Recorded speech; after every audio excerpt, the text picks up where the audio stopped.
Sling TV, built to save you money and bring you the channels you love, including ESPN, AMC, HGTV, and more. Watch your favorite comedies, dramas, suspense thrillers, news, sports, and more for just $35 a month. And your first month is only $10. Sign up now and start streaming right away on your TV, phone, and tablet. Take control of your TV solution with Sling. It makes TV flat out better. Go to sling.com to sign up now and get your first month for just $10.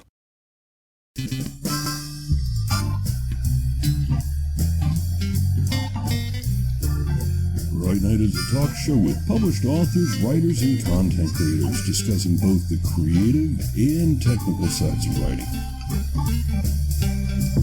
as well as the industry surrounding it, from novels to screenplays to comics and more.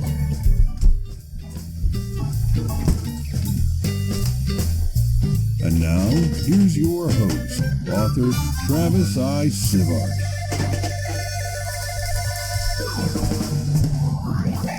Welcome to Right Night. We'll get to the topic and discussion in just a moment. For those listening to the podcast, we record the podcast on our live stream at twitch.tv/Travis Tavern Talk, and we have a live interactive chat audience. You might hear the sound of the bell ding, and that means I want to interrupt somebody to read a comment or question. For those on the live stream, we won't read off everything you put in chat, but we'll try to get to the most relevant, the most amusing, or some combination of the both. Now, while we introduce ourselves, go and let us know what you're reading, writing, or creating tonight. And while you guys are popping that in the chat, I'm Travis I. Sivart, and our topic is going to be magical systems. So the book I'm going to highlight today is going to be the Downfall series and the Portal series. Both take place on the continent of Tyrone in the world of Etheria. One is epic fantasy, and the other one is just kind of swords and sorcery, fun and fast, and takes place 30 years after the other series, after essentially the medieval or fantasy apocalypse happened. So let's introduce our co-host for this evening. We're going to start with the one that looks most excited, Scott.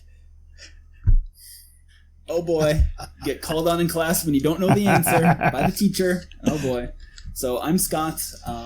As far as, talking about magic systems here, the reason that Travis says this is because, if I gotta be honest, I don't read a ton of fantasy. I haven't even, aside from reading, Harry Potter and when I was younger, it was only a few years back when my viewers started recommending all these fantasy books to me that I started reading them. And I've come to really love a lot of them for sure, but I'm nowhere near as entrenched in the genre as, Garrett or Travis here.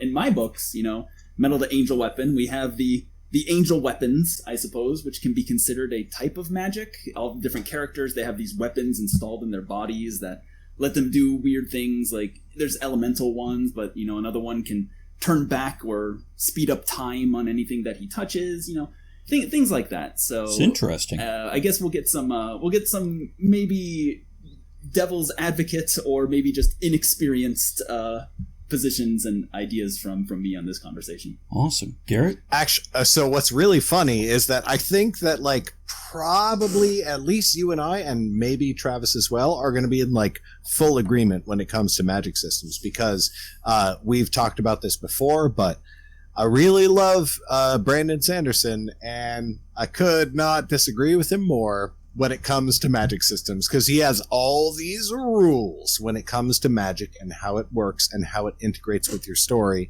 and I just don't think that that's true or accurate, and I really love talking about it. This is a topic that is near and dear to my heart, so I'm looking forward to this. Mention your website.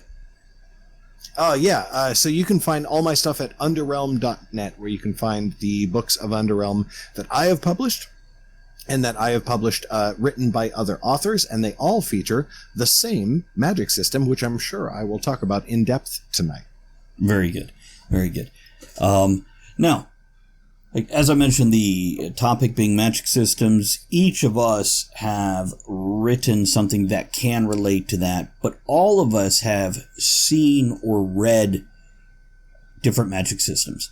I'm pretty confident, and I could be wrong, but I'm pretty confident all of us have seen or read Narnia Chronicles, Lord of the Rings, perhaps heard of Dragonlance. Hopefully you missed the animated movie because, it was trash. Oof. I know. Not familiar with that one, but I got you on the first few. Don't. Yeah. But anyhow, yeah, there's some classics out there, or modern stuff. George R. R. Martin.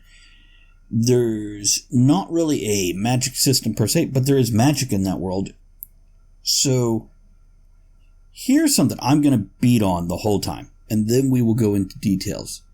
Whatever you do with your magic system, make sure it's consistent. Make sure throughout multiple books or a single book or a single chapter, it follows the same rules throughout. It's the same thing for science fiction and science that you're making up. Make it consistent. Okay. That's like, my addendum or whatever there. So now we can just go crazy. Yes, Garrett. I will say that I don't. So, respectfully, I don't necessarily think that's true, because what I love, one thing that I just love in fantasy, and it's a bit of a trope, honestly, you can find it in a lot of series, is, oh, wait, magic works differently than we thought it did.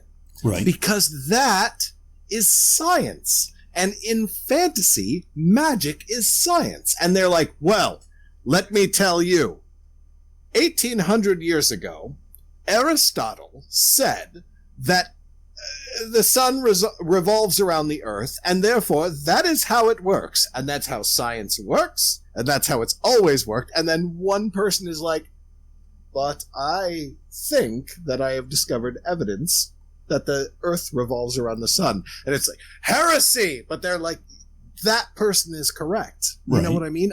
That's a thing that I love exploring. I think that for you as the author, you need to know what the truth is, right?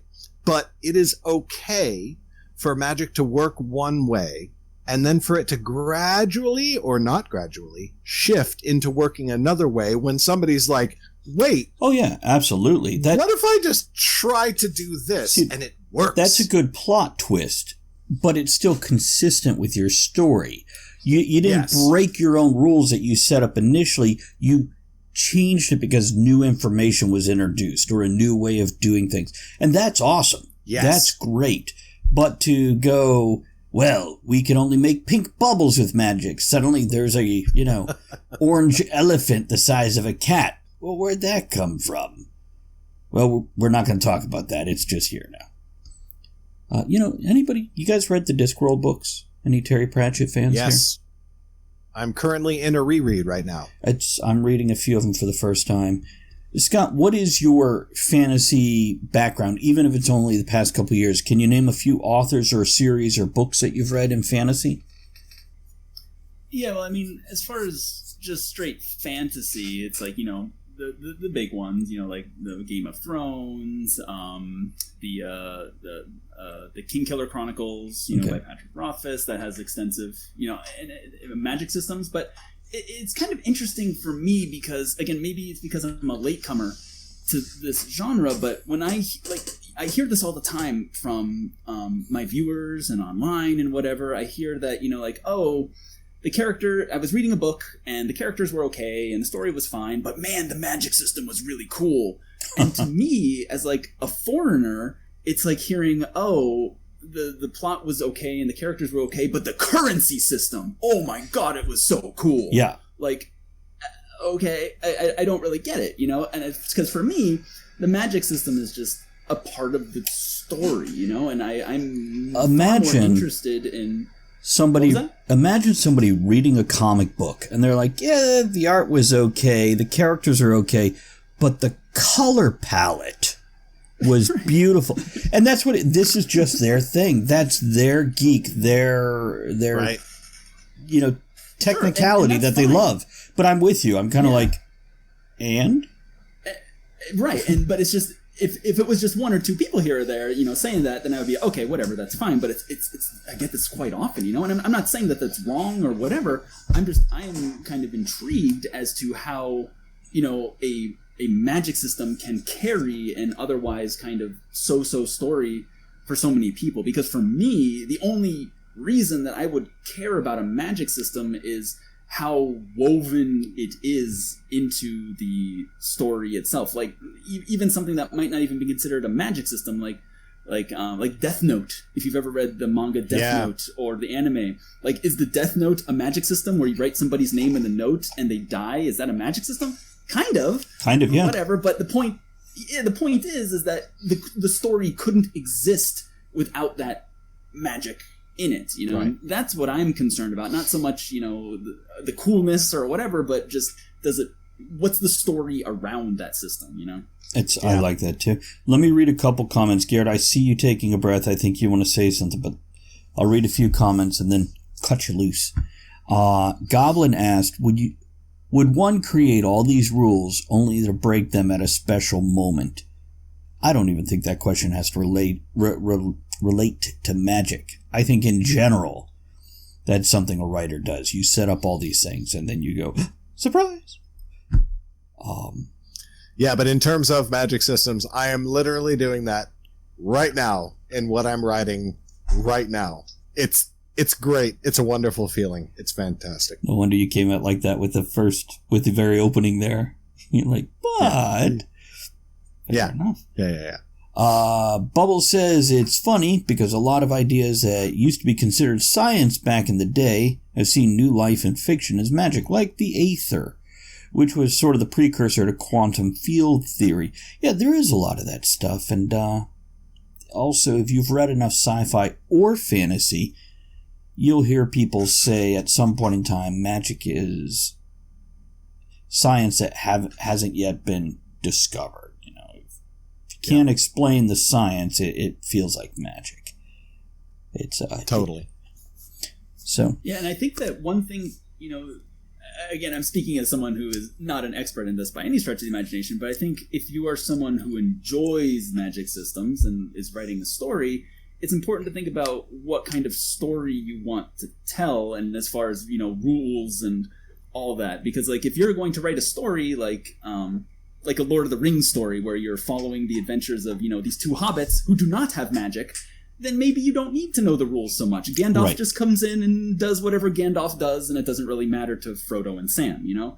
But if you're writing something like, you know, Avatar The Last Airbender, then maybe where your main characters are using this elemental bending magic, then you got to understand the rules, and the characters need to understand the rules, and it has to make sense. Because if your character just starts doing all this willy-nilly magic from the beginning, then no one's going to care, you know? And conversely, if your Gandalf is doing this magic that has specific rules and makes perfect sense and whatever, it's going to feel a little bit strange that your main characters, your Frodo and Sam, can't do the magic either, you know? So it's kind of, again, making sure that the story around whatever magic system you have kind of fits that story, you know?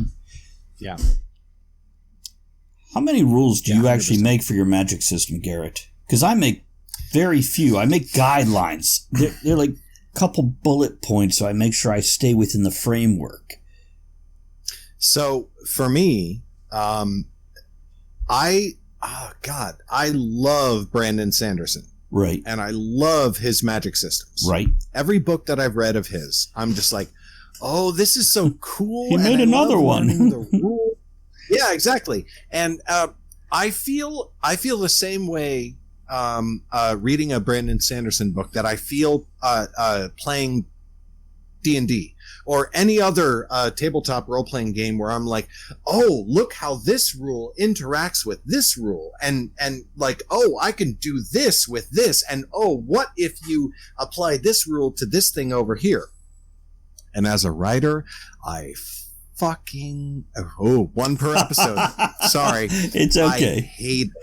I hate it. I hate writing these things. I hate trying to figure them out. They're so boring.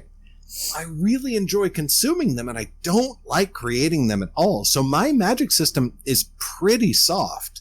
And for me personally, I justify that to myself as like, listen, the most popular non-religious book of all time was Lord of the Rings, which is the softest magic system ever, until it was replaced by the Harry Potter series, which is softer. It is less clear in terms of how its magic works. So you don't need a hard magic system in order to make your magic work for readers and in order for them to enjoy your story and go on an emotional journey.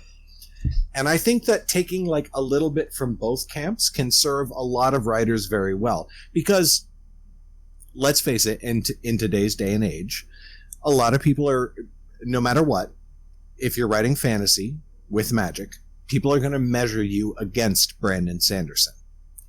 They just are. And so adopting some things like you were talking about, Travis, consistency. Consistency is very important.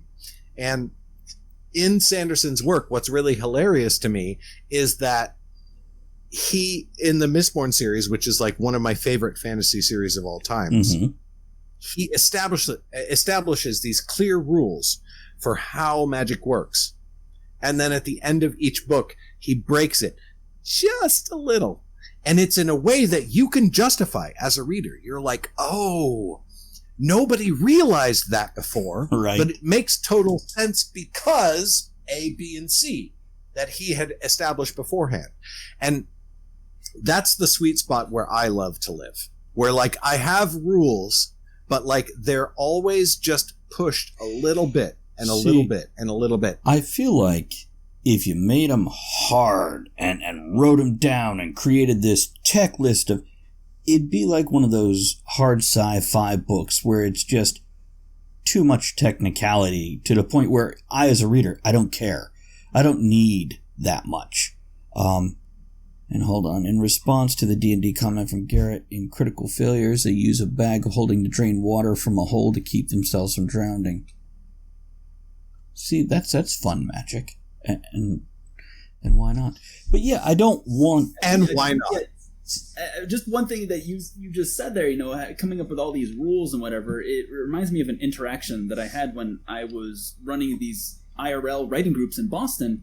And after one workshop, there was this guy who came up to me and he was like, I need help creating a story in my world. And I was like, okay, well, what's your world about? And he slams this 3-ring binder onto the table that's like full of like hundreds of pages of just, history and dynasties and characters and the magic system. I don't even remember what the magic system was like 6 years later, but it had pages upon pages about how this magic system in his world worked. And I was like, okay, well, great. What's the story you're trying to tell here, though, friend? And he said, that's the problem. I don't know. Every time I try to start telling a story in this world, it gets contradicted by something, or I can't do it, or whatever. And I just felt so bad for him because he'd spent so much time crafting this world and this magic system, but he couldn't do anything with it, So I think for beginner writers, I think it might just be so easy to get caught up in the mechanics of how everything works that you forget that you're supposed to be telling a story, So I don't know. For me personally, I would much rather, have someone write a story and then develop the system as they go along, that way it's serving the story rather than the other way around. You create a magic system and shoehorn a story into it, And for me personally, I think that is a great out for a lot of beginning writers. I have a lot of techniques that are like for beginning writers, which is like establish all your rules, nail them down just within an inch of their life and say like, it works definitively this way. And then the basis of your story can be, what about when those rules break? Which is like actually the whole foundation of my fantasy series, is that everybody knows there are 4 types of magic. 4, and only 4. They exist, everybody's seen them, everybody knows they're real. And then the foundation of the whole story of all of my books is 2 new branches show up. Why? What are they? Where do they come from? Why didn't anybody know about them before? And there's so much story potential there. You just have to be willing to break the rules that you've already established. And so it's like advice for beginning writers: establish your rules to within an inch of their lives, and then establish why they are broken in your story. And you've got a lot of fertile ground to plant your story seeds in. Yeah, and I think something that works there with what Garrett is saying is that, from what I'm hearing about your story is that your story couldn't exist without this magic system. The whole conflict is based around the magic system there. So I think that's the sign of, good planning, rather than just kind of, taking an unrelated magic system and an unrelated plot and throwing them together. Now, to add to what Garrett said, I like what he's saying there, and I'll add this to it. Build your rules, nail them down with an inch, if that's what you want to do before you write your story. If you're not that type of writer, this is not a requirement. Now, that being said, I totally forgot what else I was going to say. Damn it. I'd like to blame it on being late, please. It's late for both of us. Yes, absolutely. It had something to do with, world building. Okay, your magic system is part of your world building. And I generally give the advice of when you're building your world, you only need to build... You can build as much as you want and go as far and as wide as you want. But, like your person in Boston with that folder, there's a time where you get locked into doing that and you never write your story. The only world you need to build is what your character is experiencing in that scene, and you can expand it as that character explores the world. That includes the magic system. But it is necessary. Are you talking to Cogsley in chat there? Don't mind me. Stop flirting with my bot. No, I'm kidding. Everybody else does. But yeah, this is world building. This is part of your setup and structure. And remember, it's a tool. It's not the end-all, be-all. It's one of the many things you have to build your story around your characters. And don't let it get away from you so it overshadows that sort of thing. Use it like Garrett is saying. Here's your huge shadow. It's overshadowing my characters. Now let's break it and let something come through that. And now you have a great concept for a story. And I noticed, fun fact. Go ahead, Garrett. I was just going to say 100%. Like you can world build, and that includes your magic system, as much or as little as you want to. Obviously, nobody can stop you from doing that. But at some point, you got to look at how is this serving your story?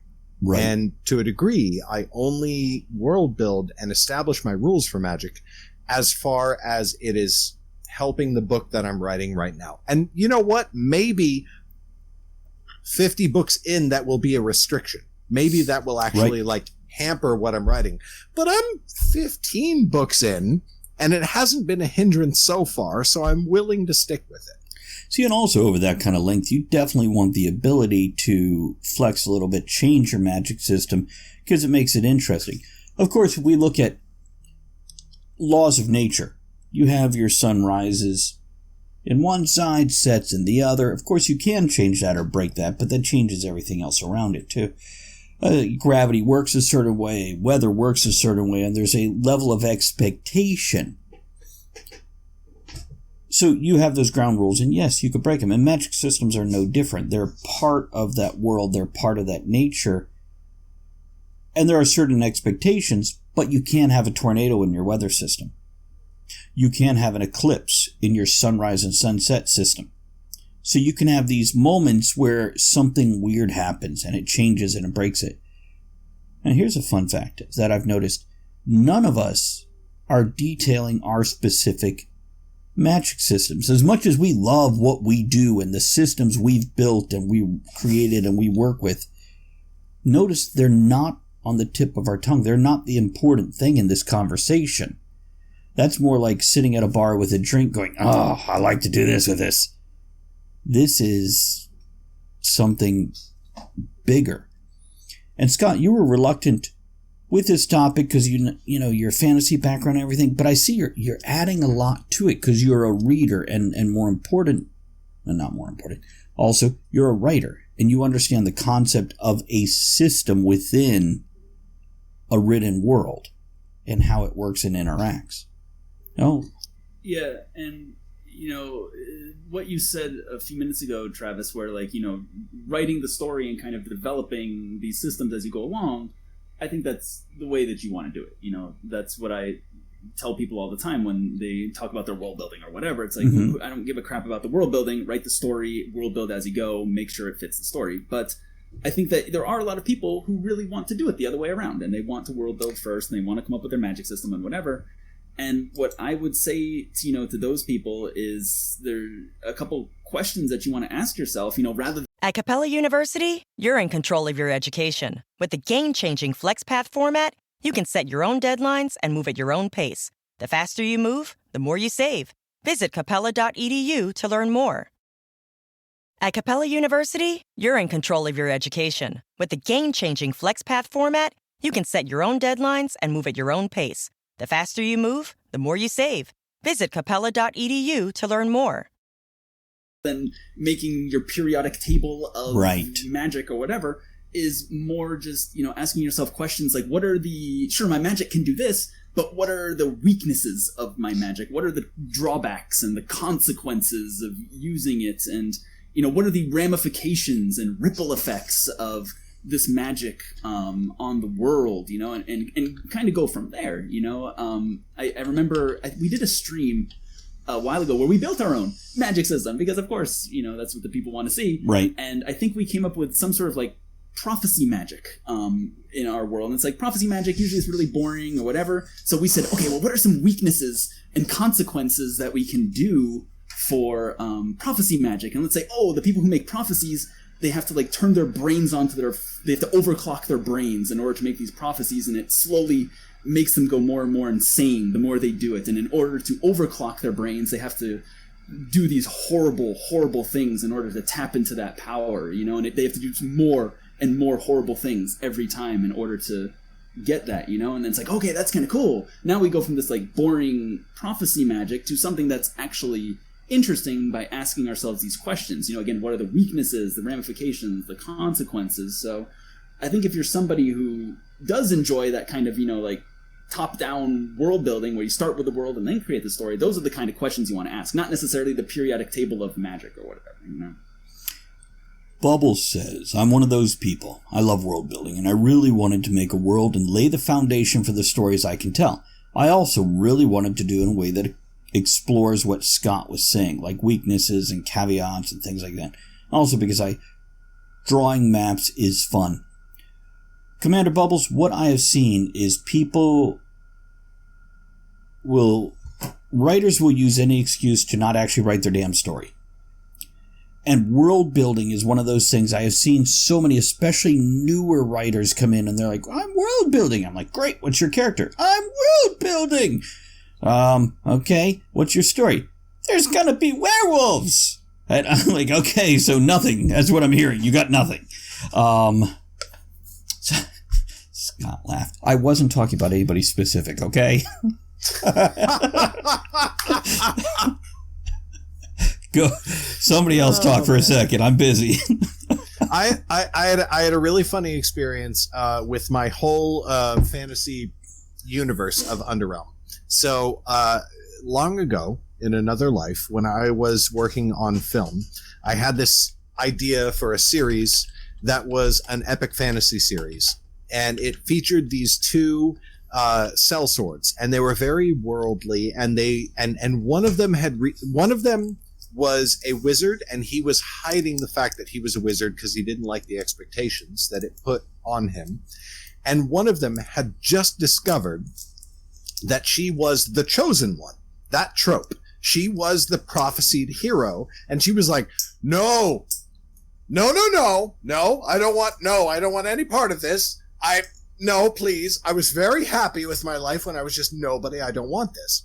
And I wrote that like script back in my filmmaking days, and I was like trying to get it made, didn't happen. And then I got into writing, and the very first thing I tried to write was that. And what I ran into when I tried to write that as a book was that these were two very worldly people. They had been around, they had seen a bunch of stuff, and I started writing it, and I got 20,000 words in, and I was just like, I don't know anything about this story, this world. I don't know the world that these people exist in. And so what I started doing was I started writing another series set in the same world, from the perspective of a girl who knew nothing. She knew nothing. And so every new thing she encountered, I was able to make up on the fly. Right. Because it was fine. She didn't know how magic worked, what a mystic was, what the 9 kingdoms were. She was a backwards little girl in the forest. She didn't know anything. And ironically, that became my flagship series where everybody was like, I also don't know anything about all of the things you're talking about. And now, 15 books and 4 series later, I'm finally going back to that original series that has like held my heart for so long, because now I understand the world. So there is a point at which you can just like world build to fit your story. And there is also a point at which if your story is a certain kind of story, you need to do a little bit of world building first before you can really understand how your story fits into your world, if that makes sense. It's a couple of comments. I'll get to these in just a second, folks. Growing with your character is always helpful and important. It gives you that place to explore. And once again, I should have wrote it down. I got to start writing down everything I think when you guys are talking because I'm busy listening. Let's read the comments. It'll come back to me in a moment. Goblin had the question of thoughts on world building using magic in an established setting, modern times, Old West, etc. And Commander Bubbles says, that's a good way to do it. Have the audience figure out things alongside the character. And there was some Chosen One comments. So how about that? The world building using magic in an established setting. I love taking something well known and mixing a new element into it. What about you? Yeah, I mean, whatever gets you excited, just write it. Who cares? If you want to have, people dragons on the moon, then write about dragons on the moon. If you want to have, I don't know, fire magic underwater, then do it. That sounds great. Do whatever you want. There's always going to be an audience for something. You should never not write something because it's like, oh, I'm not allowed to mix magic and, I don't know, firefighting for some reason. No, mix magic and firefighting. That sounds awesome. I'd love to see, those things kind of mixed together. Actually, that does sound awesome. Would you do that in a fantasy or a modern world? Because can you imagine a wizard as a firefighter? That'd be awesome. I want to read about it. And I think that's one other thing I want to say is if magic systems are fun and cool and whatever, but the most important part of writing a story is what you bring to the story, your unique personality. Like if you're a plumber and you think, oh, I have no stories to tell, I'm a plumber, write about a wizard being a plumber. That sounds great, or a plumber on a space station or something, a sci-fi story, that's going to bring your experience and your passion, well, maybe not passion, but your feelings on, your own unique life experience. That's going to make the story worth reading, not whatever magic you come up with. I would read both those plumber stories, by the way. Yeah, totally serious. Yeah, like a wizard that's a plumber or a plumber on a space station. That is one reason that existing in fandom spaces is so valuable because, for the main thrust of the story that I'm writing now, that is again, very late in me creating this universe. I've got this chosen one, and the chosen one is a very familiar trope. Frodo was a chosen one, right? Harry Potter is like the chosenest of chosen ones, and when you exist in spaces where people are fans of like the most popular stuff ever, they toss out lots of AUs, which is alternate universe, like other ideas, other concepts for how this story could have gone.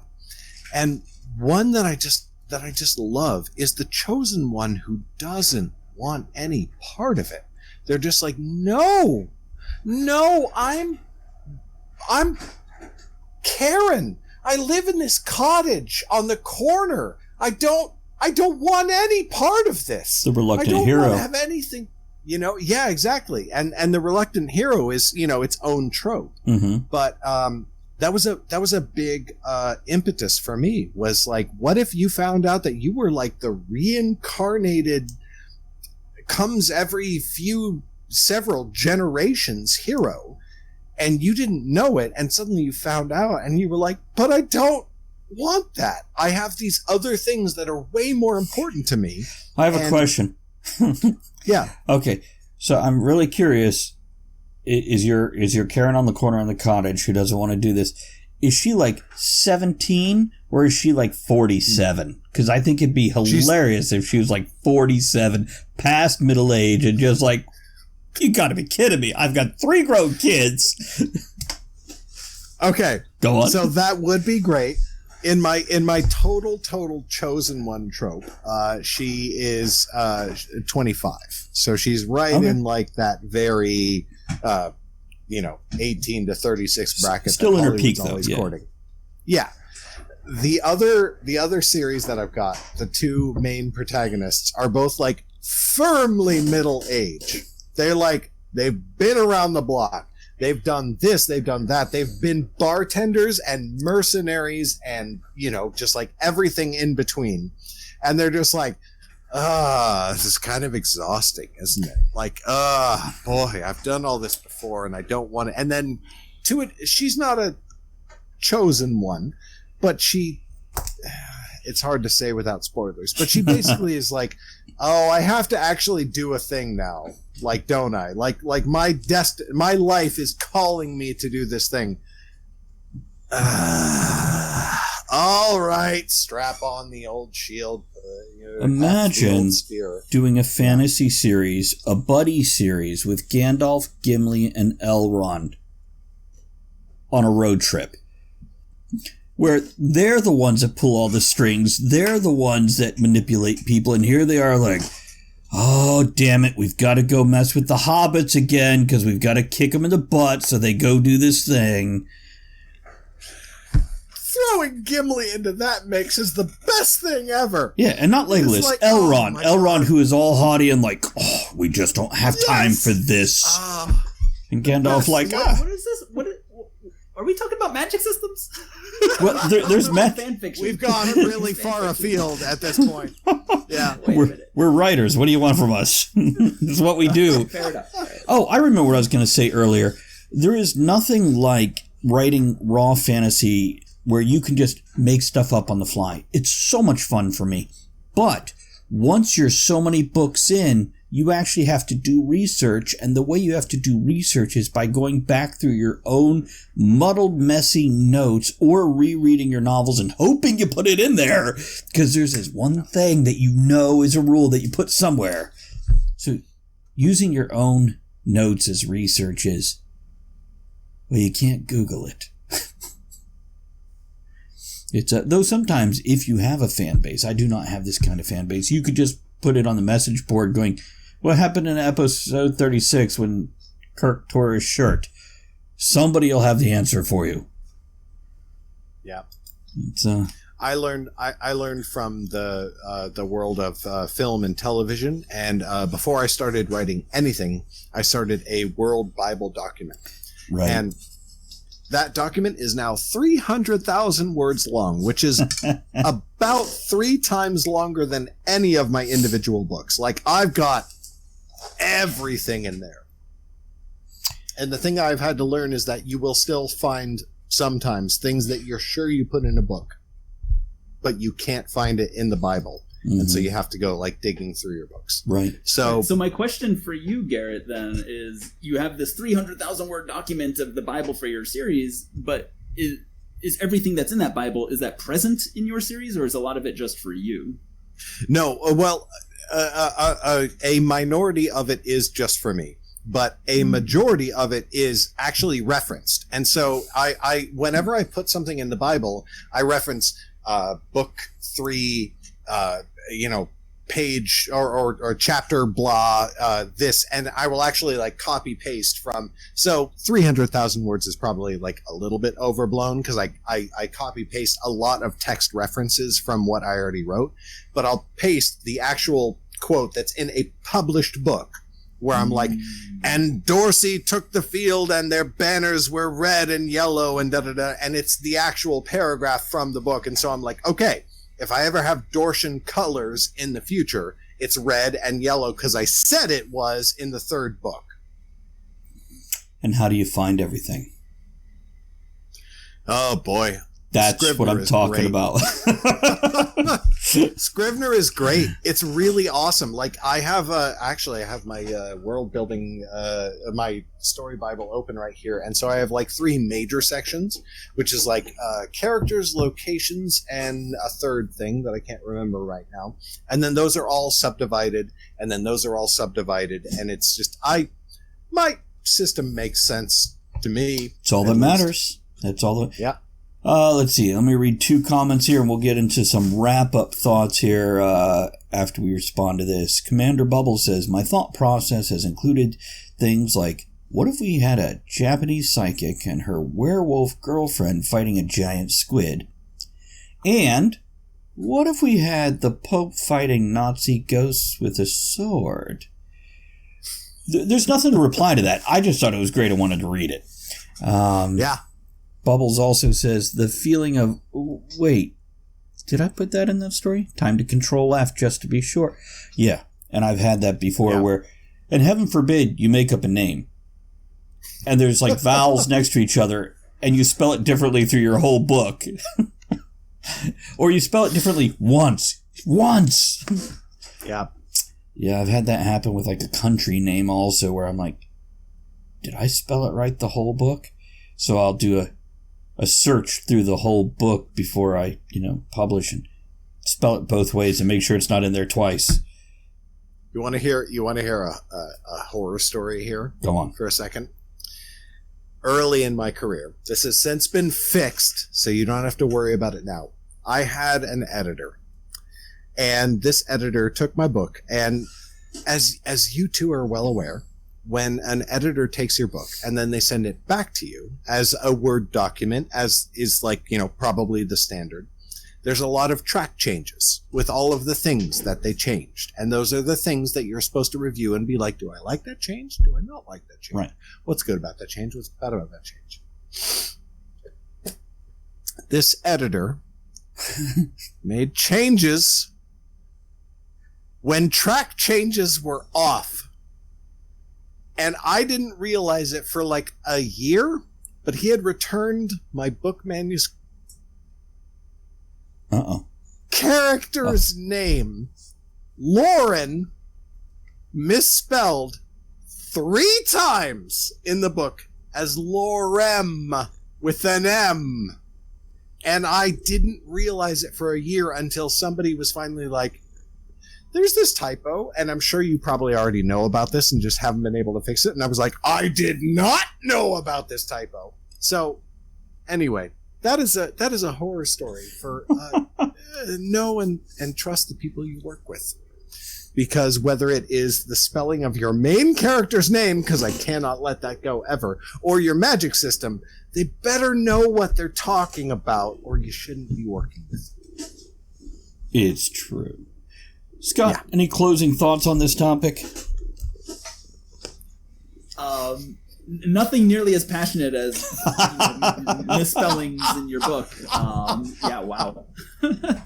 I think it was about a year ago when my sequel came out, I did a 12-hour stream where I read my first book on stream to people, and as I was reading it, someone pointed out, oh, that's a misspelling right there on like page 6 or something, and that was one of the most embarrassing moments of my life. And I've had to translate for between Japanese and English between mayors in front of audiences of thousands and mess that up, and that was nothing compared to having a misspelling pointed out on stream. It was awful. But as far as magic systems go, closing thoughts for me, it's all about just thinking about the ramifications of those magic systems. Maybe this might come off as blasphemy to some people. I know it always comes off as blasphemy when I say it to my chat, but I'm not a huge fan of Avatar: The Last Airbender. I watched it, but I love the bending and the magic, in there. So maybe I do understand where like the people who say they love the magic system are coming from a little bit. And what I love the most about it is just seeing how it affects the people's everyday lives, how they use this magic to build their society, how the earthbenders, use the earth to create this intricate system of like slides and stuff that they use to ship things all around their city, and how the waterbenders, use their water bending to have like this, to bring up this giant wall of ice that people can go in and out of, just those, the little things. That's what makes it really pop out, So I think always thinking, if you're going to have the magic system and you want to start from the top bottom and plan your story that way, that's fine. But, again, like we said, rather than coming up with rule number 1, rule number 2, rule number 3, I just think of, ripple effect number 1, ripple effect number 2. What are the average people's lives like here? It's like going on a date, or being in a relationship. The big dates are fun and whatever, the big splashy battles with the magic and whatnot, but it's all about the little things, at the end of the day, just sitting down with somebody in your pajamas watching a movie or something. That's the stuff that really matters, and that's the stuff that you really remember as a reader. And do make sure you know who that person is before you go in their house and sit on their couch in your pajamas. Garrett, yeah. Closing thoughts? I think that in general, your magic system needs to serve what is important to you in what you're writing. I'm just like I've said, I'm the biggest Tolkien nerd that I know, and Tolkien had the softest magic system ever, and that doesn't hamper the story at all. His soft system doesn't hamper his story. Sanderson is another, I just love him as a writer, as an author so much, and his magic system enhances his story. But, and I mentioned, I dropped this in chat, but, Secret Worlds as an analogy, where like the magic world is a secret world. Harry Potter wise, nobody knows that wizards exist, right. Or in a ton of other series where like nobody knows that vampires exist, werewolves exist, all that sort of stuff. I enjoy reading good series written that way, and I've experimented with them as a writer, and it's just exhausting. I don't like writing it, And so, like, I love reading Sanderson's magic systems because I feel like I'm solving the problems of the magic system. When I try to write them, I just become exhausted, and I don't enjoy it at all. So, as a writer, your magic systems should serve not only the story, which is the most important thing, but also, like, do you like it? Do you have fun with it? And if you're not having fun with it, then you need to retool it because, as the three of us have talked about before, if your writing isn't serving your life, if it isn't making your life better than the time and effort that it takes to put into it, why are you doing it? You shouldn't be doing something like that if it's making your life worse. And so, evaluate the various factors of your magic system and make sure that it is not only making your work better, but making your enjoyment of it better, and you probably won't steer wrong. I don't have a lot to add after you guys. You kind of covered it very well here. I will just add this is your magic system as world building. Absolutely enjoy designing that. Delight in it. Don't let it stop you from writing the actual story. Don't get so bogged down and caught down in creating the technicals and the minutiae that are delicious and fun, but nobody cares. Get the basics, get your character, start moving your story. This is just seasoning in your meal of a book. Okay, say goodbye to everybody. Let's get out of here, and we'll catch you again next time. Bye, everybody. I forced him to say goodbye. Here we go. Before we go, I want to remind everyone that you can email us at rightnightshow@gmail.com. That's right with the W, night with an N, show@gmail.com. To let us know your thoughts on the show's topic, suggest other topics you'd like to hear us discuss, or just have a message read out on air to someone in your life. Thanks to everyone for supporting the show by downloading the podcast, sharing it on social media, grabbing some shirt stickers and mugs from bit.ly/tavern merch, or barware patches and hats from bit.ly/tavern merch. 2. It's bit.ly/tavernmerch or tavernmerch followed by the number 2. Thanks to everyone who joined us live at twitch.tv/Travis Tavern Talk, and everyone who supports the tavern by subscribing, hosting, throwing bits, raids, and most of all, commenting.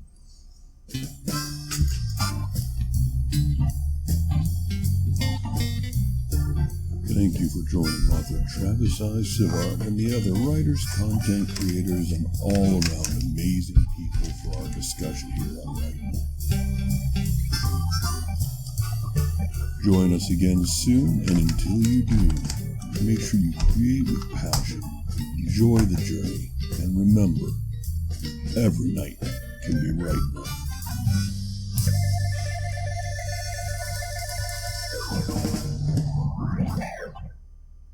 This holiday season, we all wish for hope and healing. Children and families who spend their holidays at the hospital deserve a reason to believe in first steps, in giggles, high fives, and hugs. For 150 years, Children's National Hospital has provided world-class care and groundbreaking research. Please donate today to help patients and healthcare heroes this holiday season. Visit childrensnational.org/holiday. That's childrensnational.org/holiday.